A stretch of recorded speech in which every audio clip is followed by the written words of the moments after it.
a total joke of a dad. You don't own them, Erica. And neither do you. No, but I'm their father and I have a right to make decisions about what they do. It's a bit late for that, Tony. I mean, where were you when they were growing up? I was working 2 shifts so that you would have money for the kids. You never think of that. And when Sarah was in hospital, I was the one who sat with her all night. You didn't even send her a bloody card. Oh, walk off! Walk off what you're good for!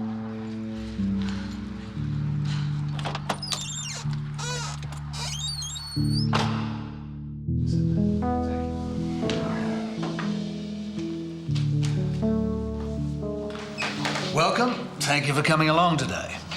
Now, today is an opportunity for both of you to discuss the future living arrangements for Matt and Sarah. Before we Mediation, yeah, we'll see. I just want some decisions, and that's why I wanted to go to court in the first place. But I know that's not how the law works. And they say that working something out in mediation is better for the kids, so here I am. explain some of the processes that will follow. Well, I thought he'd be a no-show, so I was kind of relieved when he walked through the door into mediation. I mean, now at least we got a chance to try and sort things out so we don't argue so much. I mean, something's got to give. We do know that 85% of the cases that come through this door result in an agreement. Now, that saves everyone the pain, the cost, and the drawn-out process of going to court. So, mediation can work.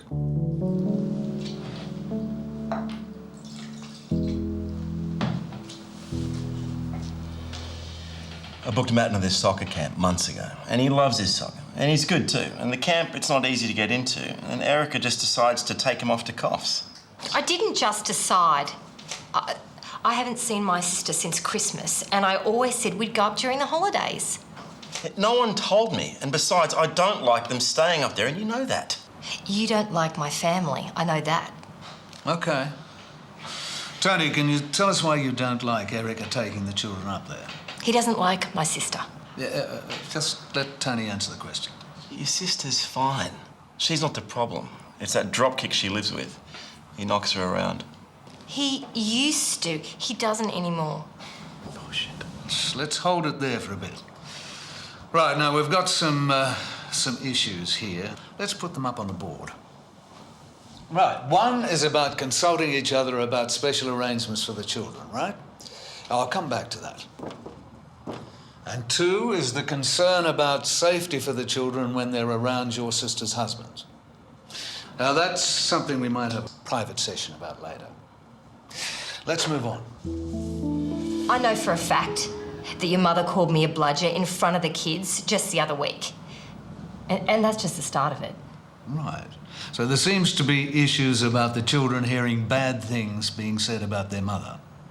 She has never worked a day in her life, and all she thinks about is herself. She never thinks about these kids. So, do we have an agreement not to badmouth one another in front of the children, and not to let anyone else do so? Yes. My role is to manage the mediation, to help people reach an agreement that focuses on the children. I don't take sides. And another thing, it's all about Matthew. What about Sarah? When does she get to spend time with the father? She can't do the soccer camp. Or what can she do? I mean, something more than reading a book with your mother. Okay, let's stop there.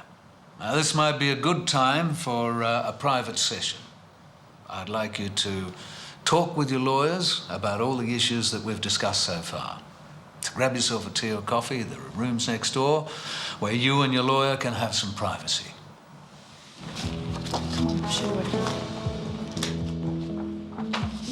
Tony, it's a good point about Sarah. How do you feel about spending more time with her? It's about what's best for both kids.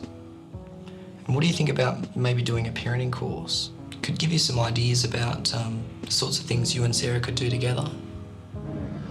Now, the thing with your sister's husband is serious, even if it's in the past. We need to make sure that the kids are safe when you visit. Yeah. Okay, well, let's think of ways that we can deal with that. I can make sure that I'm always there with the kids when we're visiting, never leave them by themselves. I found the private sessions really helpful. It took the steam out of things and we had fresh ideas to bring back to the table. Yeah, I'd like to get to know Sarah better. And I was thinking about maybe something she could do, like a sport on a Saturday morning or... Does she like sports at school? Yeah, she does. They play like baseball for girls. Softball. Softball, that's it. Tony, is that something you could do with her? Yeah, sure. Well, it can't be a quick fix. Things change, kids change. So we hope to build a way that will allow parents to talk. I don't know if we can make it work, but we'll try. Okay. We'll talk about that later. Well, we've agreed to talk more. Face-to-face type talk, not mobile phones at 20 paces. There's a lot of detail that the two lawyers are going to write up into a formal agreement. We could have left it informal, but getting the agreement made into a court order, it's going to make it feel more real. Maybe it can last. Yeah, it was worth it. I love my kids. I think anyone does. And they don't deserve the mess we got ourselves into. I think you got to put them first. I mean, really put them first. Save yourself a lot of grief. Get your life back.